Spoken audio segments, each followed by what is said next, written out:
so speaker 1 has to say at least a one-syllable word. Speaker 2 has to have at least one two-syllable word in his talk. Speaker 3 has to have at least one three-syllable word. Well, I was number 6. And I'm thinking to myself as I'm watching this unfold, okay, the Iowa speakers, they go first, I see. And we'll keep this North Dakota boy for number 6, and this should be fun.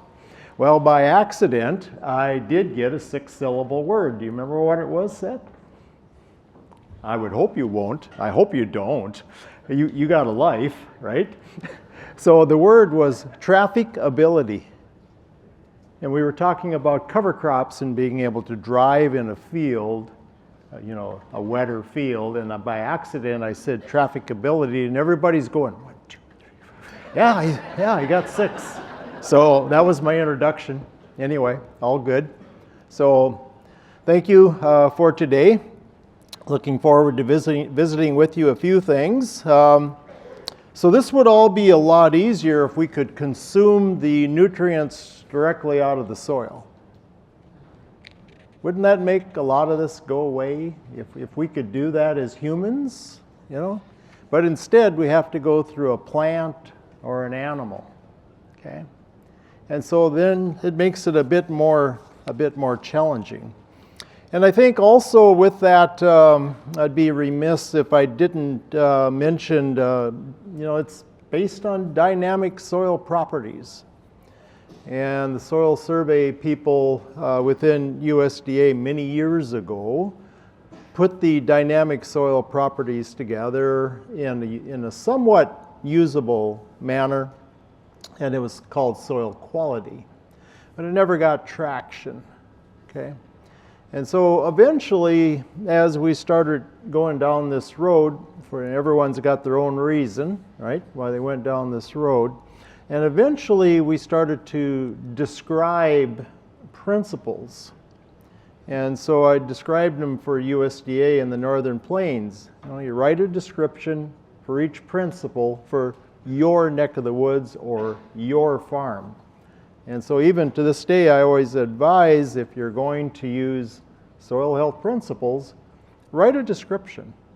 It doesn't have to be real lengthy, but write a description for each principle because it's unique to your landscape, it's unique to your farm.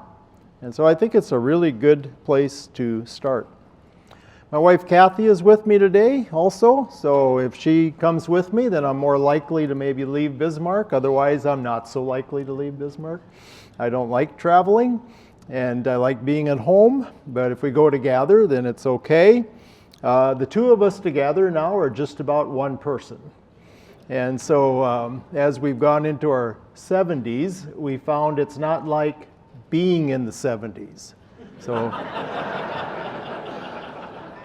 being in the 70s was a lot of fun. But being 70 is, it's okay, but not the same. And so I think after 48 years of marriage, you hopefully like spending time together. So a couple other comments before I start here. No-till's not enough. I think we learned that a long time ago. It's not enough. It's just one principle. It's not soil health per se. It's not enough. And so one of the resource concerns that we're dealing with in the Dakotas is wind erosion on no-till systems. And we have too much frequency of low carbon crops, and we can't stabilize a large scale, very open landscape when you have that kind of environment. So we know it's not enough. And so we'll talk about some of these things today. That first photo is just nothing more than 60-inch corn with covers flowing on. Drones give us some ability to maybe manage something that can be done in a little easier manner. Easiest cover crops that we've ever worked with was this year. And so that made a nice start for us. And then I went into the archives last night after Ray Archuleta got done speaking, and I thought, well, let's take a look and see what we can find here. Maybe I can make this work. No? There we are. Okay. Just doesn't change on the screen here, I think. Okay. I'm starting to understand how the Iowa system works now. Yeah. Okay. All right. So that was 10 years ago, Rick. And I don't know if you recall, but you and Ray did 3 shop talks for Burleigh County producers. Rick also taught a soils class at Bismarck State College. If you remember that, took you up to the campus, turned you loose on those college kids. And, you know, I don't know what happened to the, you know, I think Rick quit dyeing his hair. And Ray, did you quit sucking in? Were you sucking in while, okay. So just a little, I went back in the archives. I always travel with one of these large drives. They hold, I don't know, endless amount of material. So I went back into the archives till I found when you gentlemen were in Bismarck and did a great workshop for us. So a little bit about the opening, and we'll step into that. Okay, so let me see what I can do here.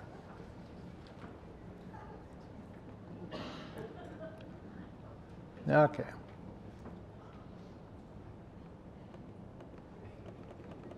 There we are. Okay. So I'd like to start with geology just from the viewpoint of it helps us unravel a number of items, and you kind of get a little timeline together and you start to appreciate some things. So the interesting thing was humans started looking like they do today. That's 200,000 years ago. And I made the comment the other day that maybe is challenging in the Bismarck Walmart, but yeah, about 200,000 years ago, people started looking like they do today. And we were glaciated a number of times, and so if you live in Bismarck, North Dakota, you've been glaciated probably 6 times, give or take a glacier.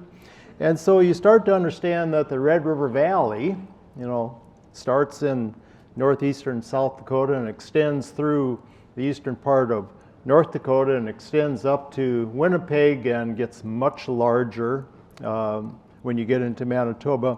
You start to understand that the last glacial ice melted from that area, and about 8,300 years ago Lake Agassiz drained for the last time. So that area, you start to understand how young some of this is. And then Lewis and Clark came through about 220 years ago, came through Bismarck, and that's where they encountered the first grizzly bear. And so they got introduced to bears that don't always want to go down and die after they're shot.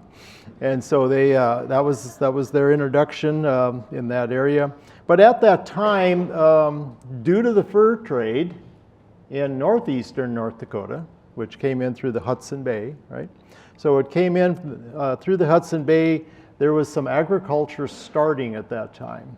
People were just starting to grow potatoes and starting to grow, you know, locally produced because of fur trade, and people were there. And it was one of the first recorded where a person actually recorded growing a crop in the Dakotas was in that northeast corner. So if Lewis and Clark would have called ahead or text, they could have had a sit-down meal, right, in North Dakota at that time. And the fur trade was real big because, as my friend Dwayne Beck told me one time, people in Europe wanted to have a dead animal on top of their head. And so the fur trade got enormous, right, because of this concept. Someone thought that looked good, and away it went, right? And so that's a little different, and that changed the hydrology in North America. Changed the hydrology. And so we took the beaver out of the equation. So all these things are going on. North Dakota Bonanza Farms, 150 years ago. It's kind of how that part of the world got settled. And then statehood was 135 years ago.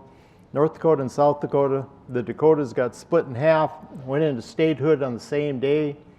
President signed them at the same time. They wouldn't say which one was signed first, but we all know it was alphabetical. right?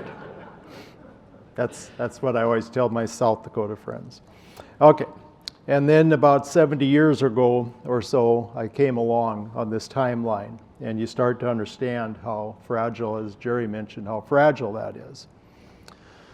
So there's two symbols here, and it's one of them represents agriculture when we started looking like humans and when Homo sapien came along, and one of them represents agriculture in the near term, the last 100 years. Do you know which is which?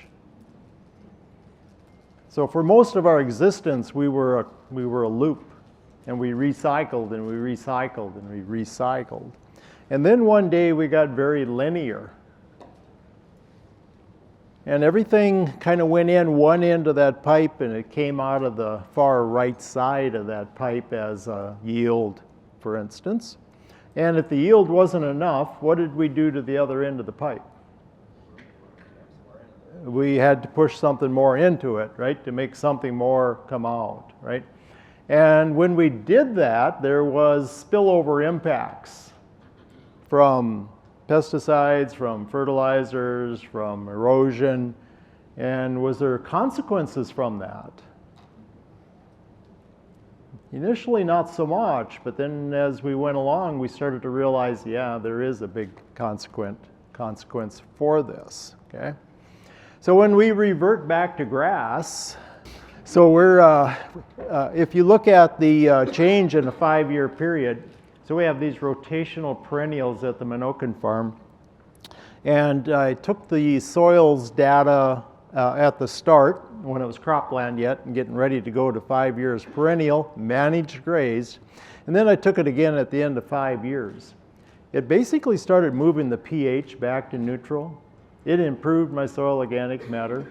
So this is what built our soils, right? In our environment, ruminants and perennials and predators, because we had to have predators to move the ruminants. That's what built it. And when we return to it, it's so interesting to see, we start to improve soils and soil function, okay? So let's move on a little further. So I want you to kind of explain to me which of these fields are yours. Anybody have any areas like this? Maybe? No? No one wants to admit they have? Ah, this gentleman is a brave soul. He's got some areas like that. How about anybody have anything like this? Yeah. This is a past client of mine I've failed on miserably, you know. But anybody have a field like this? That's actually southern Minnesota. I had to travel a long ways down the highway to find a bare field, but I did. No, I'm just joking. And then we have to change the landscape, right? If we're going to seriously do this, we have to change the landscape. It's got to look different. So this is the spring at Minokan Farm. We're the northern plains, so when we seed into cereal rye in the spring, it's not 5-6 feet tall and headed out. It isn't like that. Okay, so for us, it's going to look more like that. But the first 4 to 8 weeks of a green plant's life, it gives off the sugar exudates. The first 4 to 8 weeks. I can get those, right? I can get those sugar exudates that feed the biology. That's carbon. That's a direct carbon source coming in. Or I can have dead litter, right, from the previous year. So I can use dead litter. All right. And I can also have a fall cover crop. We still grow canola. We still grow some wheat, although those things are much less. Soybeans are #1 crop, which if you'd have told me that at one time for the Dakotas, I probably wouldn't have believed you. But the last 5 years, yeah, it's soybean. So now I'm going to take a look at a composite slide here. Okay. So now we got them all together. So, which one has a carbon inlet? Which of these fields has a carbon inlet? It's the two on the far right on the bottom, right? The green ones. They're carbon inlets. Okay. Which one Which one is, shall we say, losing carbon dioxide? Let's say that top one and that bottom one, the fall top one and the spring bottom one, both on the left. Okay, we're going to lose some carbon dioxide. We know this from soil disturbance. We know this from Don Rykowski, Morris, Minnesota, who gave us all that data many years ago. We understand this. Which one has really good biology being fed? If we have a green plant giving off sugar exudates, it's going to be hard to beat the lower two on the right. How about water quality? How's the water quality looking on the left side? Not so good, because we have inorganic plant available nutrient left after harvest, right? And if it doesn't have a green plant to go in, it's going to go up or down. We aren't looping we aren't recycling then, we are linear then. Okay, so there's our difference. And water quantity, we have to build storage for it. We have to have carbon to hold it. So it's either in a pore space or it's absorbed into carbon. And so when we have the three on the right, we can also have a larger bucket to hold water. We can accumulate more water. And wind and water erosion, the one in the lower left has had both, wind and water erosion. Okay. Other ones that are very susceptible. And which one is nitrous oxide going to be abundantly coming off of? It's the wet one. A very wet one, yeah. Standing water, because we can't infiltrate the water, it's going to be an issue. So just want to go by a couple of quotes here. I got people that I email with, that we just kind of stay in contact with, different farmers. Seems like the one on the top, like the only thing that I've ever done to really change soil and increase yields was to use cover crops and manage grazed. That's a pretty profound statement. That's foundational. That's a foundational item that we can all do on a farm. And then the bottom one, if you got wind and water erosion along with water quality and quantity, if you have all of those items addressed, then get as fancy as you want. I like that one too. And so it kind of puts some things in perspective for us. And then to address the water quality, I just want you to take a look at the difference in the ratio. So a perennial up here, what do we got? 1/3 inorganic, 2/3 organic in terms of nitrogen. That's how a perennial functions, more so. What happens when we have no cover crops, just dead litter? It reverts the other way. You get about 2/3 of it inorganic plant available, about 1/3 of it. So there's a water quality issue there, because the plant can't use all of it at that one time, and then we start to get water quality issues, okay? And then if we look at about corn planted green, so we can start to similar of a perennial, but the perennials definitely about 1/3 of it inorganic, about 2/3 of it organic. Makes a big difference in water quality and just managing nutrient. And then I always like to address the three sources of water. Guttation water is the water that comes out of the hydathode in the early morning of the edge of the plant, especially if you had wet conditions or you had a rain. Okay, so the hydathode is where that leaks out. That's one of the principal water sources for the insect world. Okay. So if you're gonna use a systemic product, a pesticide of some kind, that comes directly out into hydathode. And so there's an issue with guttation water. You remember when you learned that in school and you couldn't wait to go home that night and tell your parents about it? Remember that? No. Okay. So then we also had transpiration, and so transpiration, we do well when we have transpiration, but when we have evaporation, we're kind of wasting water, right? And in our environment, since we have salinity, since we were geologically underwater for so long, we can't tolerate much for evaporation without increasing salinity. And so you start to find your way to manage these. So, okay, we don't have volume on that, but you get the idea. I just wanted to touch on wind erosion. This is us. You maybe never have winds like that, but we do. This is us. So we get severe winds. So two soybean fields.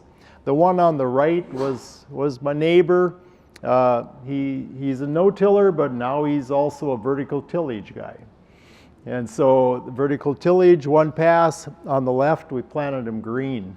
Planted the soybeans green into the brown litter. And so then you have a whole different situation, so then you stabilized your environment, right? So again, it kind of goes back to those principles. So we used to have more of this. We used to have more spring wheat. We used to have more yellow pea for the Asian market. We had all these different scenarios that aren't there as much now. We still have some, but they definitely change on how you go forward or how you don't. So just a little bit on respiration. If you take a look at the amount of oxygen, maybe take a look at carbon dioxide. Let's just take a look at a couple of things. So as we look at a profile, so typically the air above the soil, 21% oxygen. When you go into a profile, the upper part of the profile will have something similar to that if it's well aggregated. And that amount of oxygen will go down quite a ways into the lower profile, again, as long as you got aggregation, as long as you got pore spaces, okay? Got to have root mass to do that, to build that, and then you have to follow principles to obtain that.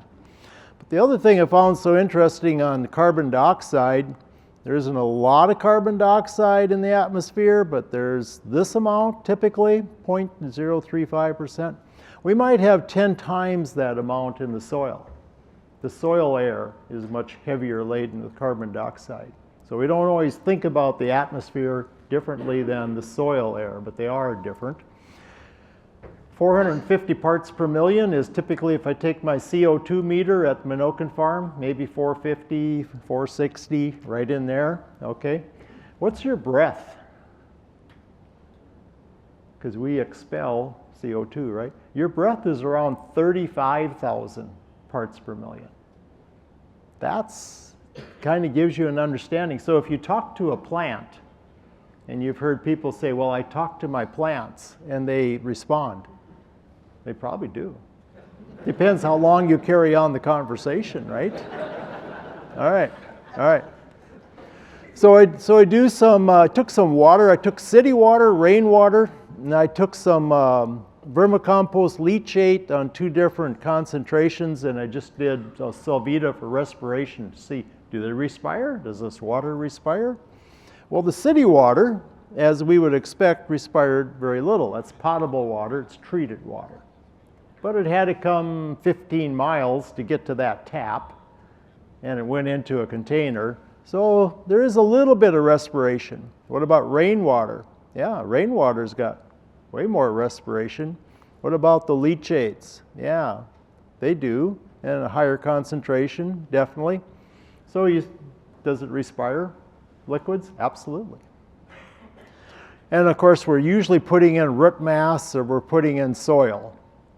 We get a picture. I like to do things where I get a result, right? So this is just a Salvita, simple to do. And then the other day, the Bismarck State College, the soils class called and they said, we need soil. I said, I'd be happy to help you out. So I took three containers of soil. This one was spring wheat field. These are all from the Minokan farm where I do a little part-time work. And this one had no cover crop. And so hopefully the intensity of light will work here. No cover crop on this one, loam soil, okay? This one had a cover crop, single species.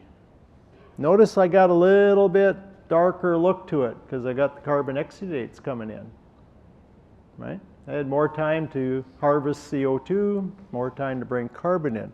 What about the third field? Whoa, had a multi-species cover growing in 60-inch corn.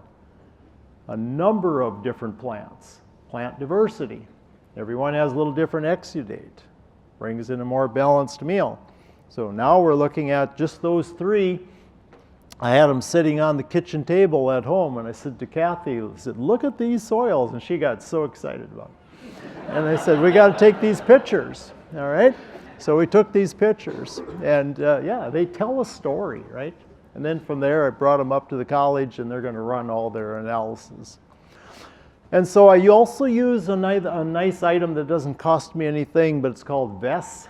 So if you have a farm and you want to do something like this, you can go right online. It's a 2-page document. It rates your soils 1 through 5. It's not hard to use. I can use it. You won't have any trouble using it.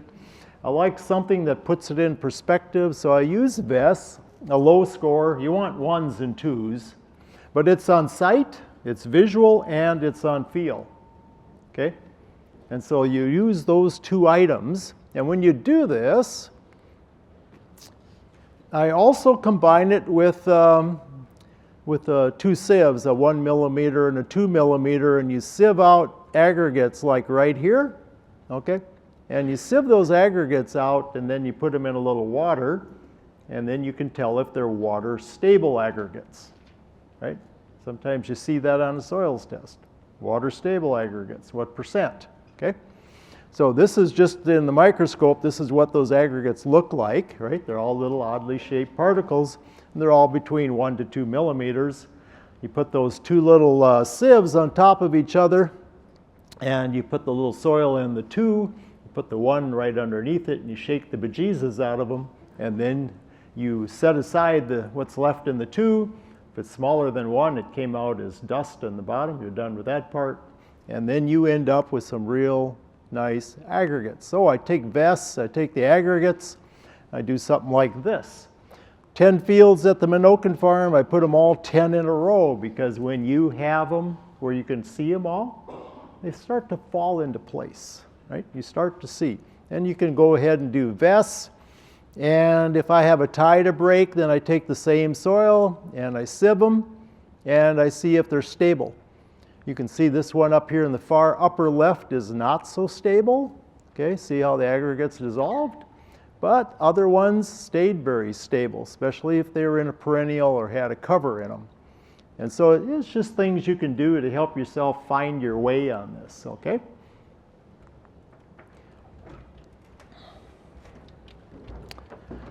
Don't mean to ignore the important people on this side of the room. So beetle banks are something that I've moved into. I wanted to build something for beetles, not the 60s. Okay, this is different beetles, all right?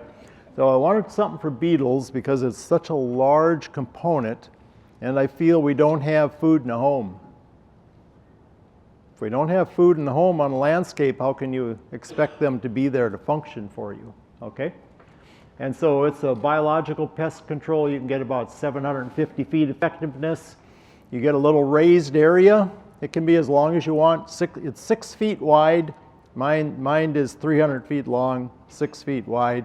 And you raise it in the center. And you want it raised in the center so that in the spring the water drains off of the cavities, etc., and you have a much stronger survival.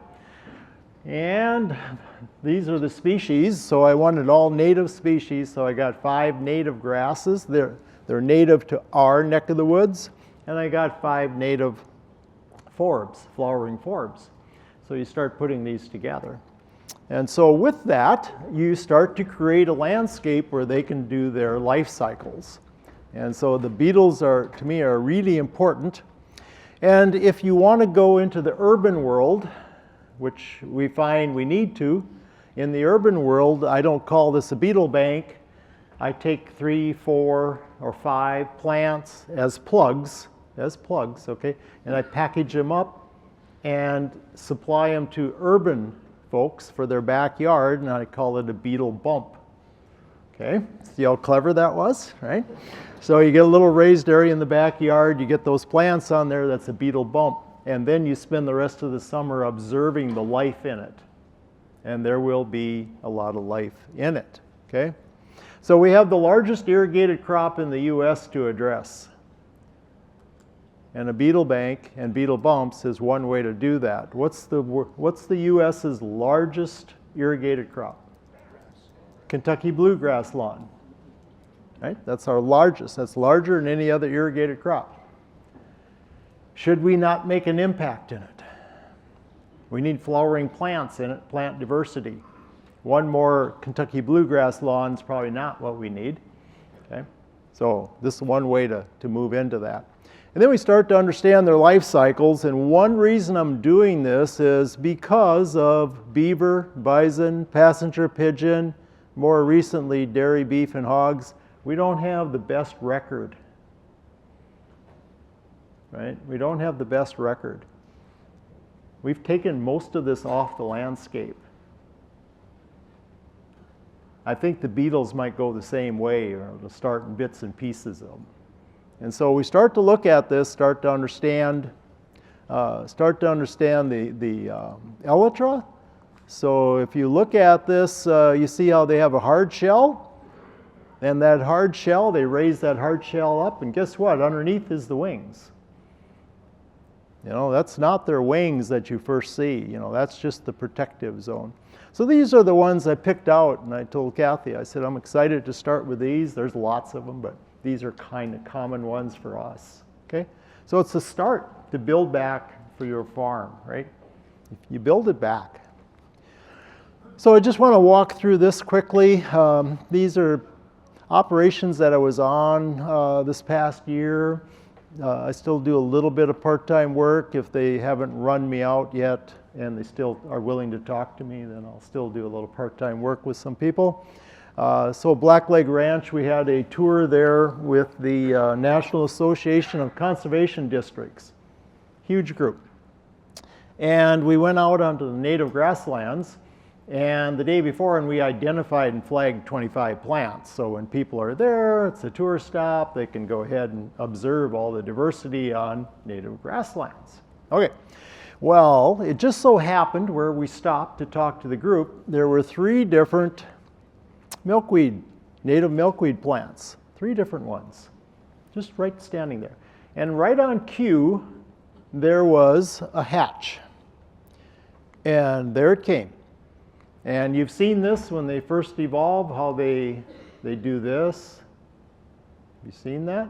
Very slowly. What are they doing? They're drying their wings.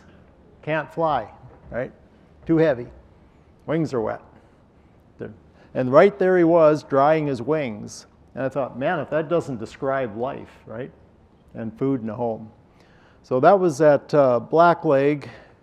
And then speaking a little bit to the livestock that was talked about earlier too, this is Prairie Hills Ranch. This is the Geology operation. But they were running 1,000 yearlings on managed grazed on cover crop combinations or forage combinations, whatever name you'd like to put on it. Well, there's about 10, 12 species in there. So look at livestock a little bit this way. If it was a cornfield, right here, if it was a cornfield, or if it was a soybean field, after harvest, and no livestock in this operation, this never occurred then, how long would it take till food is available for the soil food web from the dead litter of a cornfield or a soybean plant? It's got to go through decomp, right? It's got to go through decomp. So it's kind of a slow process, right? So next year sometime, as it decomposes into the soil, you'd start to make some food available. But what happens when you have livestock and you have this material going through the ruminant? Then you make food available day 1. So you're taking that same organic material, that same material going through the ruminant. Now you made food available day 1. There's a big difference. So you're looking at trying to put the soil food web in the best position possible to work for you. This is a good friend of mine, Brendan Rocky. He's a potato producer. Some of you know him. And he's taken basically all the pesticides out of potato production. So I've worked potato production for a number of years in the Dakotas. It's a very intensive pesticide application. Okay, we start with soil sterilant the fall before, and then we go with a pesticide application weekly throughout the growing season. And it's a brutal outcome. And to illustrate a point, you see that lower left where Brendan is setting the table? So we had dinner that evening in the potato field to illustrate a point. So Kathy and I and Brendan and Lauren, we ate out in the middle of the pivots with the potatoes and lots of diversity of plants and very safe environment to do that in. I probably wouldn't do that on most potato pivots, the ones that I've worked on in the past.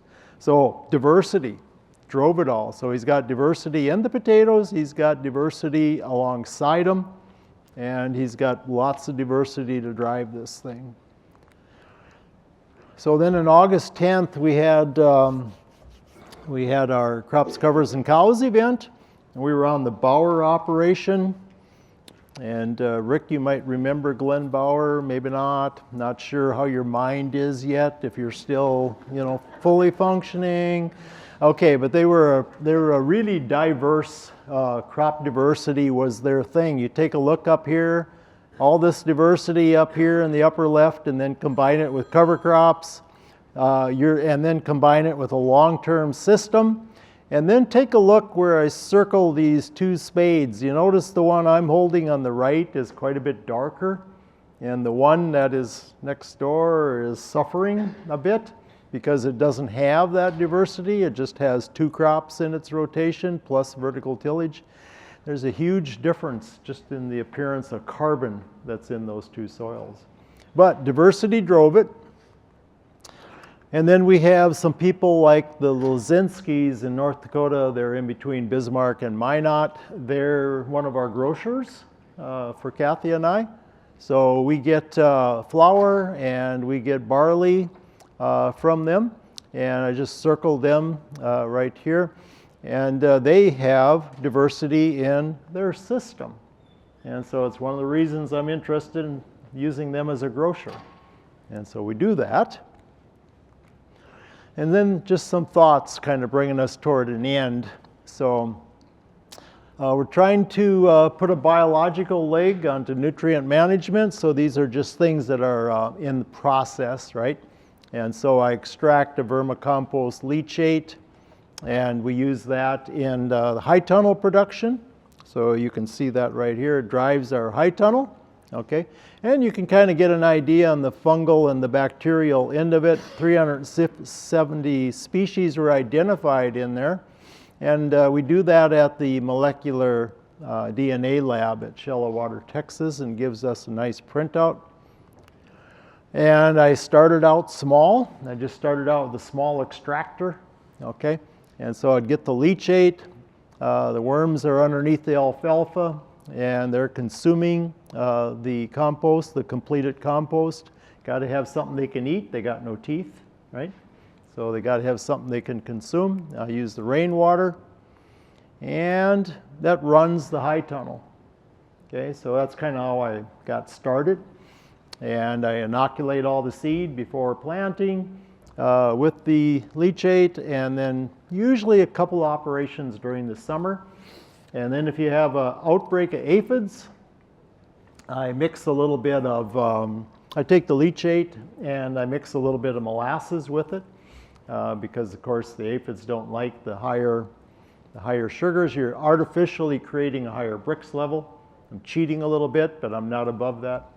So I'll go ahead and cheat a little bit. And you got to have cover crops in a high tunnel. You got to have cover crops in your garden. That's how you build it back, right? We're extraction business. You got to return. And so we'll go ahead and build the covers, and then we'll monitor with the Brix, and I'm starting to move into light. Light quantity and quality is an issue in the Northern Plains, okay? So we have to take a look at the light scenario. So I got some, I'm going to start on that real soon. But the Brix is just gives you a lot of good information on what your sugar levels are. The cover crop was 14. I'd have liked higher, but 14 is not a bad number either. I'll take it. And so I like to get a lot of diversity in the cover crop, build back the aggregate. So that's my larger scale for the cropland. And so we'll go ahead and set up some aeration. and set it up to drain into an insulated livestock tank. Then I can collect all the leachate. Everything is local. Every product we put into that compost is us. We don't bring it in from anywhere else. And so it's our landscape, and I think that's important. And so this is some new stuff I put together just the other day. I thought, well, we're doing all these different things. Let's look at the biology. I went to the best grazer in North Dakota. I went to Lewis Heaton. He's really good at what he does. And we used to have Kenny Miller. Some of you knew him. He died in an accident a couple years ago. He was our premier grazer, okay? He was really good. And when he passed away, we said to Lewis Heaton, we said, we know you're not Kenny, but you're number 2. And now you're going to be number 1. And we need you. And so we talked to him, and I took some soil. I said, can I have some soil? No pesticides ever been on it. Native rangeland, never been cropped. Absolutely. So I did that. Then I went and I took some soil in field 2 at the Minokan farm and the rotational perennial. And it had no pesticide the last 4 years. And then I went to 8 of the fields at the Minokan farm on the far right there, and I took soils and I took a look at the PLFA, and those fields, the ones on the far right, they have had no insecticide, no fungicide, but they have herbicide. And they've had numerous different kinds of herbicides over the years, okay? And I said, well, let's see where we're at, because I periodically like to know, right? So I looked at the total biomass. Well, the biomass on the top line, you take a look at that. Yeah, the native rangeland had the most biomass, the most weight of the biology, okay? And the rotational perennials at 3,200 weren't horrible, and then we dropped a little. But then right underneath on the far right, I have the range. And so if you look at the range from low to high of those 8 fields, yeah, you can get a pretty good biomass. Well, diversity is the big driver, right? So let's look at diversity. So we didn't do horrible on diversity. So 1.15 to 1.6 is considered very good. So if you take a look at the diversity index, I was reasonably comfortable with that. Then if we looked at arbuscular mycorrhizal fungi, it's kind of a holy grail of sorts. We weren't as high as native rangeland, but we were in the game. And the biomass on the bottom, okay? So gives you a look. You know, it's an extraction business. I've done some evil, right? And so now you want to take a look and kind of compare it to something that's been built by nature, if you will. That's our native rangeland. And so it kind of gives you an idea on your farm. But also, those fields have cover crops. And cover crops help with the decomposition, and they help with breakdown of things. And so I think it's really important for them to play out as well. So soybeans planted green helps us offset the carbon loss, because soybeans don't have a lot of carbon. They don't have a lot of residue to protect the soil. This helps us. So this would be kind of us.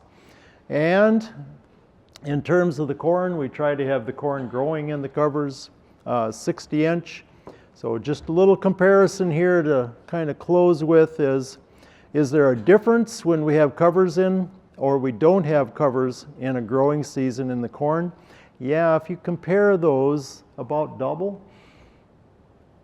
It's a green plant and it's diversity of green plants. It's what drives everything. And so you start looking at these comparisons and then you kind of have your aha, okay. And it kind of gives you a little more confidence to go forward. So this was 2001, Chris Teachout, I think you were there that day. This is a extreme drought. It was to the max. And the interesting thing was we put the cover crops in the corn. That was the best corn that you could find. And then I remembered Chris Nichols told me one time when she was working out of ARS Mandan, she told me, how can you not plant cover crops during a drought? And the first time she told me that, I thought, well, that's crazy, right? That's crazy. That makes no sense. I had to get my head wrapped around plant physiology, and I had to understand a little more of the connect. And the interesting thing was, we put the cover crops in during that drought, and they came, and it did well. And so it's different though than our classical training. And a lot of our training, it isn't that it was wrong, as much as it was maybe incomplete.